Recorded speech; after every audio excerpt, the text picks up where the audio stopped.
Baik, sebelum Ibu menjelaskan pembelajaran hari ini, kira-kira kalian masih ingat gak kemarin kita telah belajar tentang apa? Khulafaur Rasyidin. Oke, Khulafaur Rasyidin kemarin dijelaskan ada berapa? Ada 4. Baik, kita semua ya. Sekarang kita akan membahas tentang Sunan Gresik sama Sunan Ampel. Yang kita bahas hari ini yaitu tentang biografinya, kemudian strategi dakwah dan perannya dalam mengembangkan ajaran Islam di Indonesia. Tuh ya, kalian siap belajar hari ini? Siap. Sebelumnya, agar kita tambah semangat, kita ice breaking terlebih dahulu ya. Kalian tahu nggak ice breaking buka tutup? Tahu. Oke, sekarang kita mulai ice breaking. 1, 2, 3. Buka tutup, buka tutup. Bertepuk tangan. Buka tutup, buka tutup. Tepuk tangan lagi. Digulung-gulung, digulung-gulung. Sambil tersenyum, digulung-gulung, digulung-gulung. Lalu tertawa, semangat semuanya ya. Coba kalian perhatikan, ini kira-kira gambar siapa? Sunan Gresik dan Sunan Ampel. Oke, pintar ya. Sunan Gresik sama Sunan Ampel itu termasuk salah satu dari Wali Songo. Kira-kira kalian pernah nggak ziarah ke Wali Songo? Pernah, Bu. Kemana saja? Aku nggak tahu karena ikut ibu. Kok nggak tahu? Kalian Di Kudus dulu. di Kudus. Oke, berarti kalian belum pernah ke Sunan Gresik sama Sunan Ampel ya? Pernah. Kok bisa nggak pernah? Aja. Nah, Bu. Iya. Mungkin pernah, Bu, tapi nggak tahu kalau itu Sunan Gresik, Sunan Ampel. Belum pernah ke Sunan Muria, Bu. Sunan Muria? Ya. Oh, Sunan Muria yang ada di Kudus. Ya. Coba kalian perhatikan, di sini kan ada 2 gambar, Sunan Ampel sama Sunan Gresik. Coba kira-kira Sunan Ampel itu yang mana? Yang kuning. Yang Yang kuning. putih. Yang putih. Putih apa kuning? Yang putih. Putih. Ya, benar. Sunan Ampel itu yang kanan, kemudian Sunan Gresik itu yang di kiri. Oke, jadi yang pertama kita membahas tentang Sunan Gresik terlebih dahulu. Yang pertama tentang biografinya. Jadi Sunan Gresik itu tokohnya Maulana Malik Ibrahim. Tapi nama aslinya itu bukan Maulana Malik Ibrahim, namun Makdum Ibrahim As-Samarqandi. Itu nama aslinya. Cuma terkenalnya yaitu Maulana Malik Ibrahim. Beliau aslinya itu bukan dari Indonesia, melainkan dari Persia. Jadi Persia kemudian datang ke Indonesia untuk menyebarkan ajaran Islam. Gitu ya. Persia itu sana Iran, ya. Dia jauh. Beliau datang ke sini ya, ke Jawa, tepatnya itu di Jawa Timur. Jawa Timur, desanya itu Desa Gresik. Pernah dengar?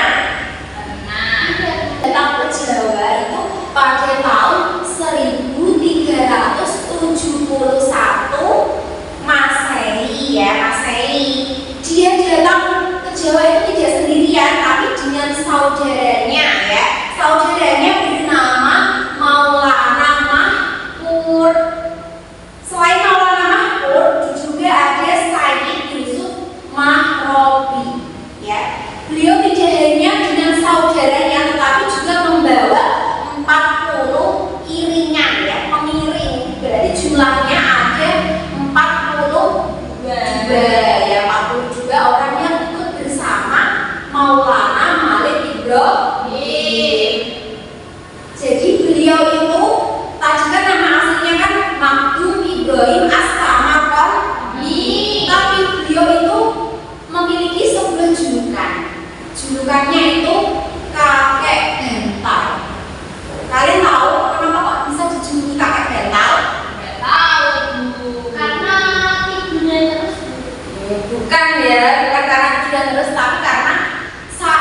beliau mengajar ya, mengaji atau menyebarkan ajaran Islam kepada masyarakat, beliau itu selalu membawa bantal dan Al-Quran.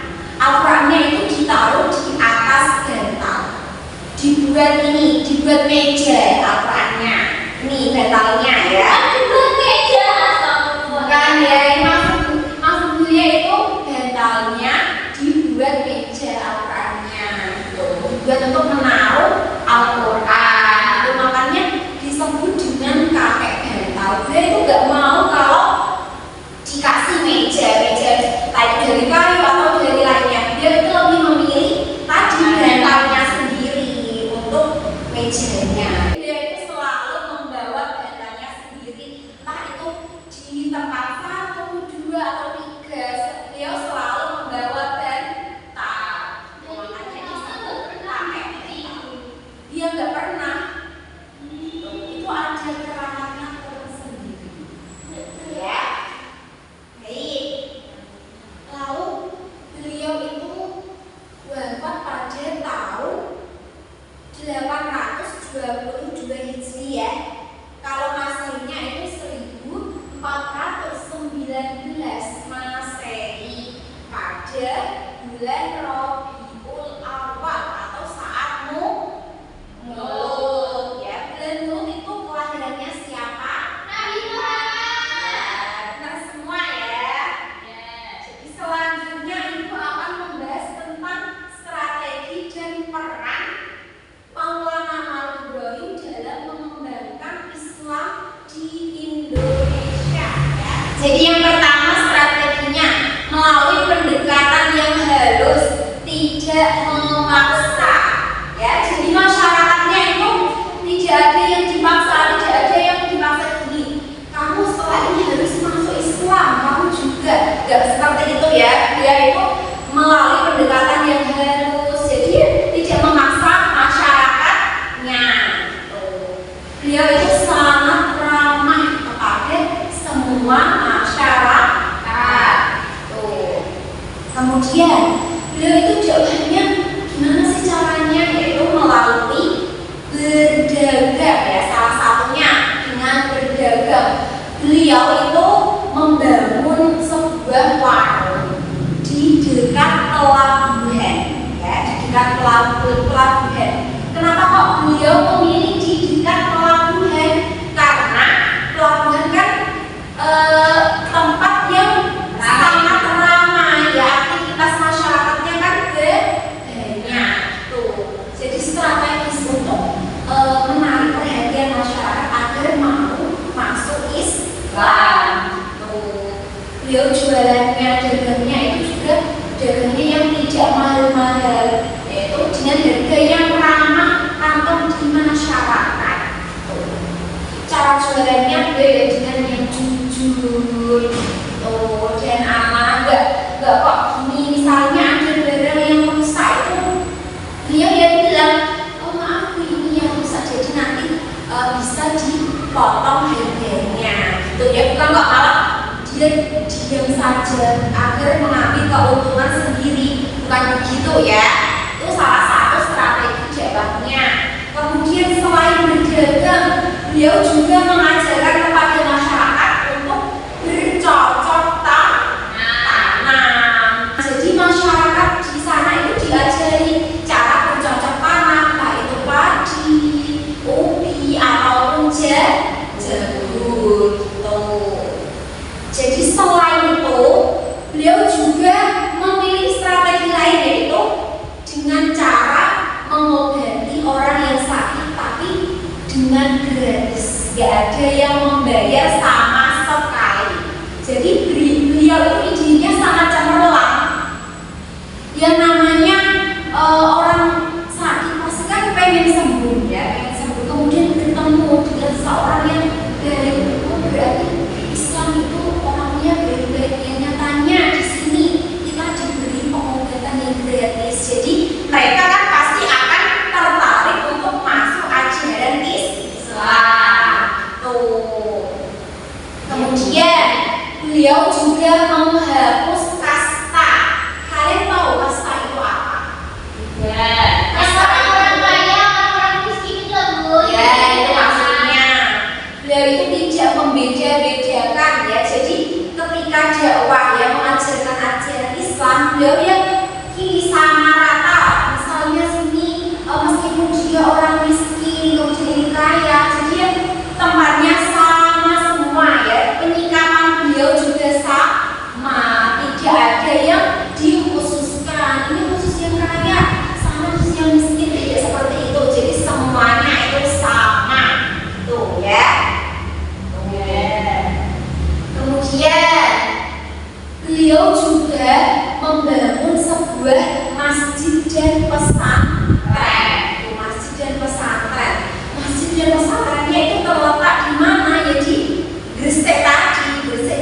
Timur. Masjidnya itu bernama Masjid Maulana Malik Ibrahim. Tuh, jadi sama nama beliau kan juga Maulana Malik Ibrahim. Tuh, selain digunakan untuk tempat beribadah orang Islam, masjidnya juga digunakan untuk mengajar para mubalik yang mau belajar tentang Islam, entah itu mengaji ataupun belajar tentang fikih, tentang hukum-hukum yang ada dalam Islam. Tuh, jadi fungsinya itu juga selain digunakan untuk tempat beribadah juga digunakan untuk belajar. Berarti selain menjadi masjid juga menjadi sebuah pesantren.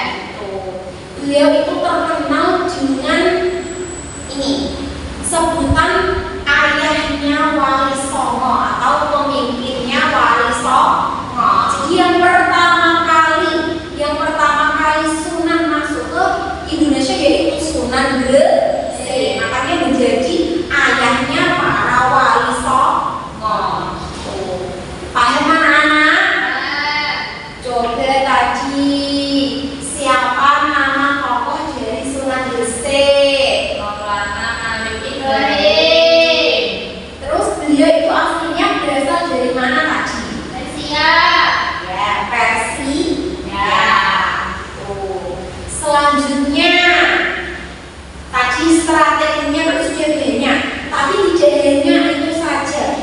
Beliau juga ada perannya lagi dalam mengembangkan ajaran Islam di Indonesia, yaitu mendakwahkan Islam kepada keluarga kerajaan Majapahit. Meskipun tadi kan sudah mendapatkan beberapa pengikut tadi yang dari Gresik, tapi beliau juga tidak putus asa. Beliau itu menambah lagi sampailah ke keluarga kerajaan Majapahit. Waktu itu rajanya bernama Brawijaya, ya. Jadi beliau mengajarkan Islam di keluarga tadi.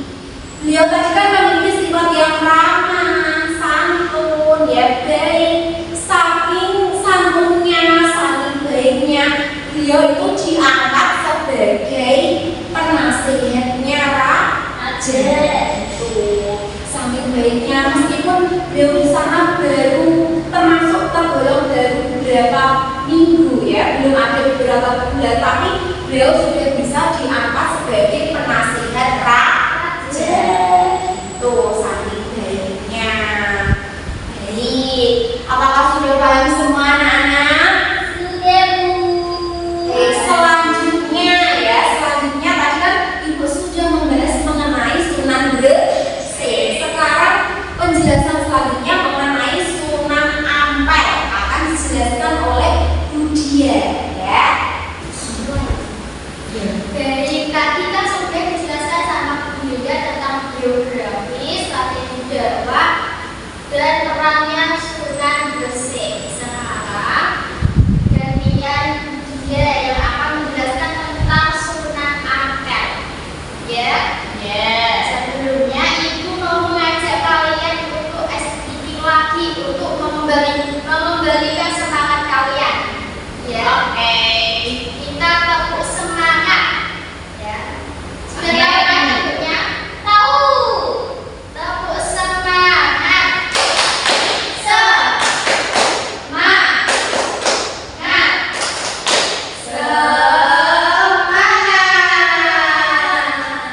Sudah semangat lagi kan? Nah, sekarang kita bahas tentang Sunan Ampel. Sunan Ampel ini nama aslinya Sayyid Ali Rahmatullah, namun dikenal dengan Raden Rahmat. Beliau ini berasal dari Campak, Kamboja. Sedangkan ayahnya bernama Syekh Ibrahim As-Samad Qadhi, seorang ulama dari Samarkand, Asia Tengah.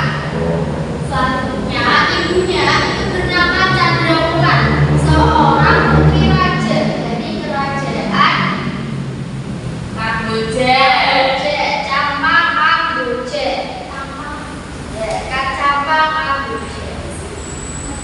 Beliau pada tahun 1440 Masehi itu datang ke Pulau Jawa bersama ayah dan saudara tuanya yang bernama Ali Murtado dan Raden Burere.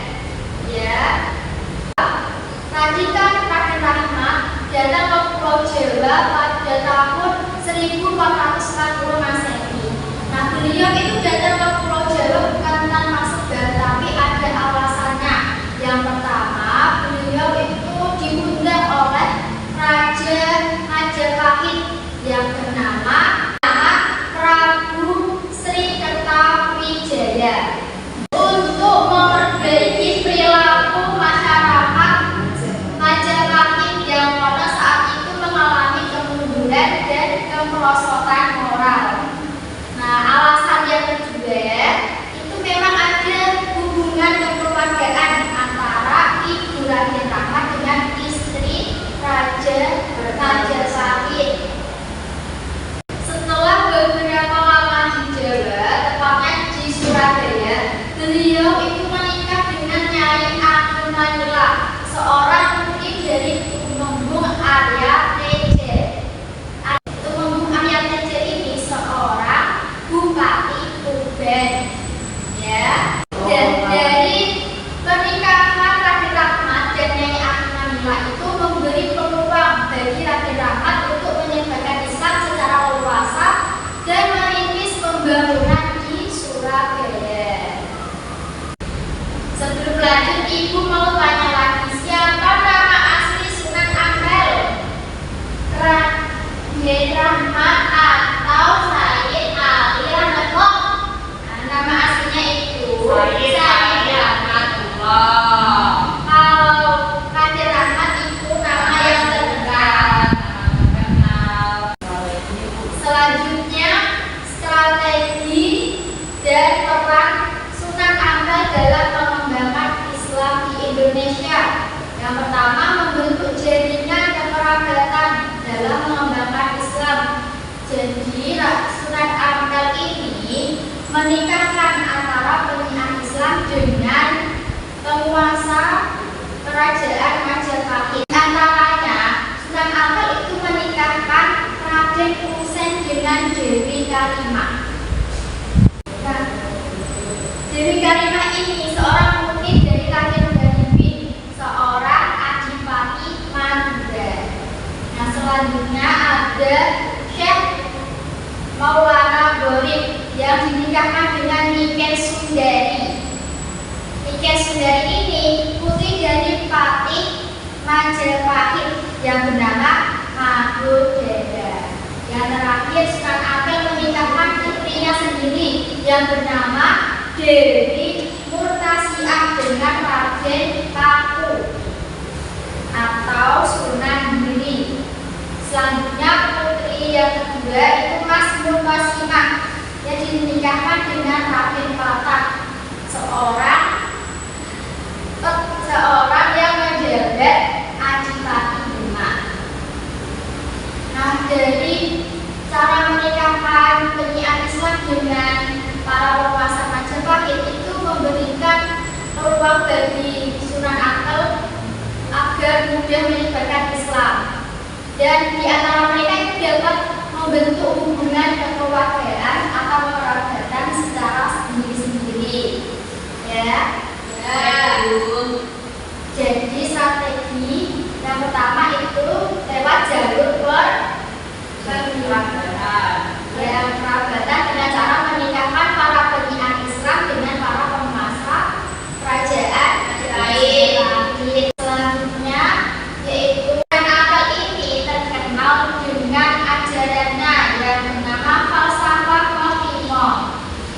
Falsafah Muhimah ini diantaranya yang pertama moh main, yang kedua moh ngombe, yang ketiga moh maling, dan yang keempat moh madat, dan yang terakhir moh adem. Nah, itu kan pakai bahasa Jawa.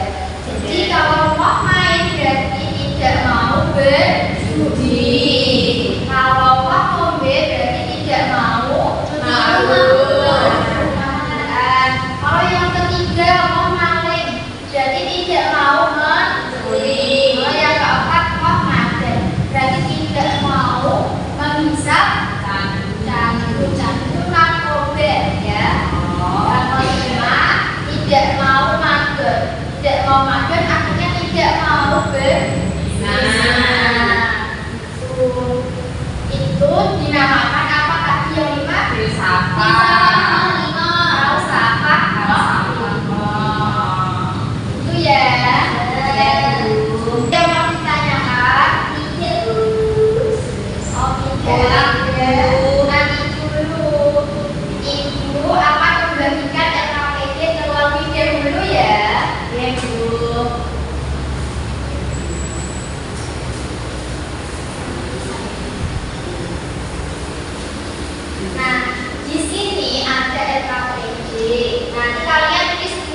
dakwah dan peran sunan dalam mengembangkan Islam. Kalian ketahui dulu ini foto siapa? Ditulis di biografi ya. Sudah paham? Sudah. Ini dikerjakan secara berkelompok. Ibu bagi dulu kelompoknya ya. Oke. 1 di kelompok 3, kelompok 3. Silakan dikerjakan.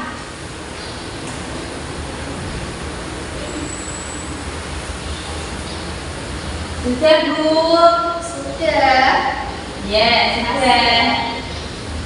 Sudah bisa, Bu. Ayo perwakilan kelompok maju ke depan untuk belajar hasil LKPD-nya.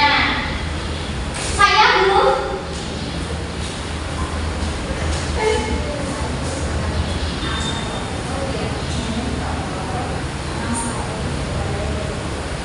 Yang pertama ada Sunan Ampel, nama aslinya Sayyid Ali Rahmat Tullah. Terus strategi Sunan Ampel dalam menyebarkan agama Islam itu lewat membangun masjid, terus membangun pesantren. Terus perannya itu membangun kekerabatan lewat pernikahan antara kita dulu kaum raja sama penyiar agama. Udah itu. Makasih. Silakan kembali ke tempat duduknya.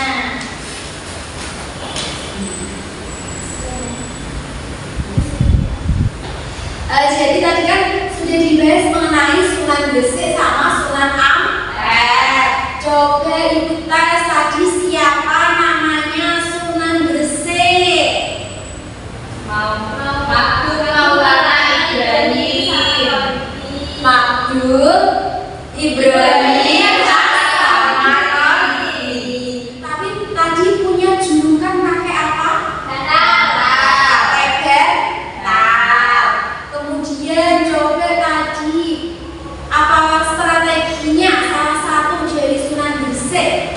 Membangun masjid. Ya, membangun masjid. Kemudian apa, Bu Fazra? Bangun pesantren. Ya, betul ya. Selanjutnya coba yang Sunan Ampel. Nah, Sunan Ampel tadi nama aslinya siapa? Sayyid Ali Rahmatullah. Nah, kamu dikenal dengan Raden Rahmat. Raden Rahmat. Beliau menyebarkan Islam itu pakai strategi apa? Meningkatkan Penyanyi Islam dengan keluarga dan kerajaan. Ya, betul. Terus Sunan Ampel dikenal dengan ajaran apa lagi? Mohlimah. Al-Salah Maulima. Udah bisa semuanya ya, udah paham ya. Baik, sebelum kita mengakhiri, apakah ada yang mau bertanya? Tidak. Sudah paham semuanya? Tidak. Sudah ya. Untuk ini koreksi ya tentang pembelajaran hari ini, Ibu akan membagikan lembar tentang refleksi ya.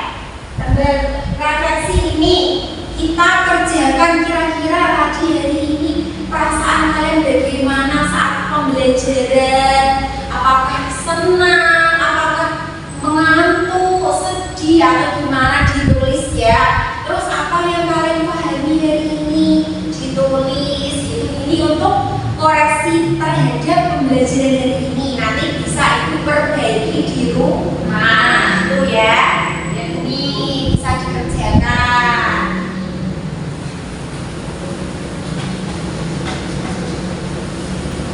Sudah dulu. Sudah. Terima kasih ya. Ini Ibu guru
dahulu